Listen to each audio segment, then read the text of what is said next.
مانكيغا دقدي محبتك الكعكايا نفتك مقصودي بالعسيقا إنها قروحدا مانكيغا دقدي محبتك الكعكايا نفتك مقصودي ميدي ميدي مونا ميدي كمارمي واي هي ميدي ميدي مونا ميدي ماشي ما تشوتي ميكداري مونا ميكداري أنا كوما أرما وهي ميكداري ميكداري بيبي ما بروحني ما ويلو كما هيلو ميكداري بيلو موعد هذا قالنا كوما ديلو إري مع موية كوما أورقيلو بدك تدا دوجي رين موجي برو قادا جوجي مانكيغا قبوجي مركا لافي وطنا محقاقا مروجي بدك كدا لالكا كنو نور سنة وشي مها معنا مود سنة موجودو جعيلا دح مقوريا مول بان دح قليو معين بانو باهني موجودو جعيل بان دح مقوريا مول بان دح قليو معين بانو باهني ميدي ميدي مونا ميدي كمارمي واي هي ميدي ميدي مونا ميدي ماشي ما تشوتي ميكداري مونا ميكداري أنا كوماري ماو هي ميكداري مونا ميكداري ميلي مبر واي waxaa idin wadaa hamugeena waxaa idin wadaa muuqaal xildhibaan ingiriiska dawladda ingiriiska ka tirsan iyo hadal uu jeediyay oo aniga dhihi karo halaga qariyo Abiy Ahmed muuqaalkan halaga qariyo muuqaalka inta idin fasaxin ka hor waa idin dulmaraa waxa xildhibaankaas u dhahay ilan ingiriiska iyo dalalka caalamka sida ogtihiin baarlamaanka way shiraan wixii dunida ka socdo wixii dalkooda ka dhacay waxyaabahaas laga shiraa oo la isku xog wareystaa xildhibaanka markuu soo hor istaagay golaha baarlamaanka ingiriiska wuxuu ku yiri damaca wuxuu dhahay qubarada dadka arrimaha ku xeel dheer arrimaha Soomaaliya arrimaha Itoobiya iyo damacan Itoobiya hadda ee la timid iyo bada qaadanay dhul xooga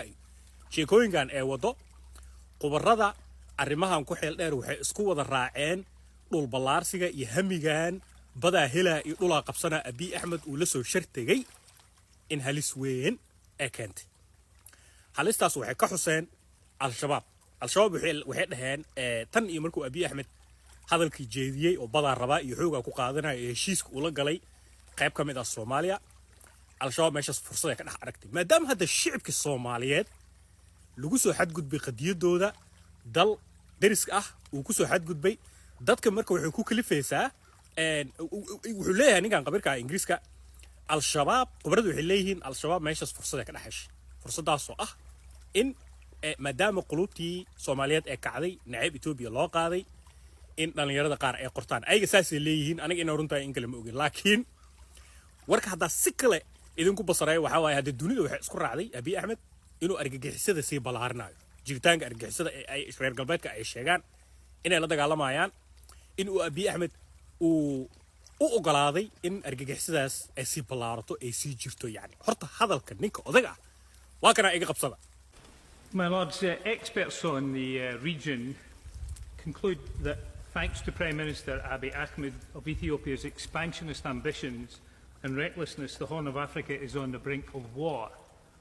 Taking advantage of anti-Ethiopian sentiment, Al-Shabaab are stepping up the recruiting and fundraising efforts. What steps is قرية بركة كقرية على قرية أبي عبد بقالك على قرية شو نكاس شو بيودك سو بود مر الله علي بركو bad news هلا شو بيودك سو نمي هرتا أنا واسك حناق بدنا أكتين وحائدين ويدنا يا هل سؤال برلمان كينيا وشري أرمها صوماليا إثيوبيا يبدي يدمعي وكشرين أذيك واسك وحصص صارين يعني إن هل هشيو أساس إنهن كو يوغندا وشرين كو إنجليز وكا وشرين كونغرس مريكان كأرمها صوماليا إثيوبيا وكذا وحليا بناي كوان حمر نوضح فديو أو برلمان كلو شيء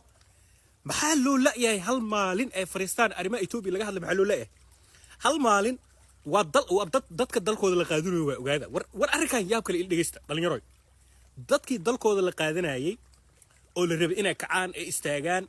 oo lacagtan iska daldalanayna calooshan inta gaartay xoogaa qadiyada Soomaaliya iyo maadaama la soo fargashtay inay dib u boodaan oo xoogaa Soomaalinimo isgeliyaan oo ay hadlaan oo maxaa la dhigay mudaharaad xitaa qaab nabadeed ba ha ahaadee mudaharaad in laga abaabulo ilaa mar alaali markii ayaga ay rabaan in mudaharaad magaalada laga qabto hal maalin xitaa kuma qaadato dhalinyarada isku soo bixiyaan hal mudaaharaad oo Itoobiyaanka lagu soo horjeedo iyo damaciisa iyo Abiy Ahmed dalka Soomaaliya kama dhicin hal mudaaharaad Muqdisho kama dhicin hal mudaaharaad maamul goboleedyada kama dhicin taas maxay ku cadeynaysaa war baarlamaanka Ingiriiska oo qaarada Yurub ku yaalo intuu fariisto sidaas dhahayseen maqlayseen u hadlay annaga kuwii dawladda sheeganayay dawladda noogu jiray xitaa hadalkaas xildhibaankaas hadda uu sheegay iyo wax u dhow ee dhihi la yihiin war yaa ilaahay yaqaan war yaabkan ila arka war Itoobiyaanka waxa u maleynayaa dhalinyarada inaysan ka qarsaneen Itoobiyaanka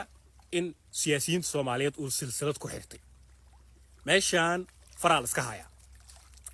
iska haayo marrow magacay inaa sheego markaa hoos u galgalay waxyaabo fara badan horta soo ogaaday sa ogtiin Itoobiyaanka Soomaali fara badan waxaa jirto baasaboorka Soomaaliga maadaama dunida uusan ka shaqeynin iskaga cararay kuwa Kenya iyo kuwa Itoobiya iyo waxaas qaatay ayaa jiro ma ogtahay hal qisha ku siina baasaboor dad waxa inta wada Soomaali iska shacab masaakiina dalka iska jecel baasaboor Itoobiyaan qaatay baasaboor Itoobiyaan hadda qaadatay fara laga haya fara rume literally ila fara laga qaaday marka baasaboorka qaadinaysi marka haddii baasaboor Itoobiyaan qaadatay ama Kenyan qaadatay hatta ku sheega dhiiqa caadi ah ku jirta yani wax un maaha laakiin siyaasad hadaa gelaysid dalalkaasa ku leh hadaa kirif keentid adoo baasaboorada dalalkooda wadatid sida aniga oo kale mujaahid noqotid soo hor istaagtid dadkaas marka maalin un marka wadankooda tagtid way ku xiraayaan kiisas ay kugu soo oogi karaan ilaan ayaga dastuurkooda waxa ku qoran qofka muwaadinka dalkaasi haddii uu lagu qabto arrimaha jaajuusnimo ama inuu ku soo horjeedo qadiyadda hadda tusaale Itoobiya ku siina tusaale ka siina Itoobiya waxay ku leeyihiin dawladda federaalka hadda ka soo horjeesatid adigoo muwaadin yani baasaboor Itoobiyaan wato xabsi lagu taxaaba Soomaali galbeed meeqa qof ayaa ka xiraan habeen iyo maalin dad ay xiraan ilaan Soomaali galbeed Soomaalida degan Itoobiyaan ay tihiin la dhahay baasaboora la siyaa marka horta fartaas ina ila fahantiin ayaan aad u jeclaan lahay Soomaalida marka waa hadli la yihiin ilaan waxa dawladda noogu jiro dhan waa dad qarna jaajuusin waa laga yaabaa inay ka buuxaan laakiin waa dad foreign passports wato waay ma fahmi waliba Ethiopia iyo Kenya ugu daran ugu xun kuwa Europe ba dhaamaba iyo Mareykanka iyo ilaan waa hadli kartaa daartid ayaga haday ku xiraan qaaba u doodi iyo maxkamad iyo waxba jiro laakiin labadan dal dariskeena sariq waxay noo dhigeen hadda lay fahmoona oo aan weligeen fahmi jirin marka indhaha kala furo dhalinyaro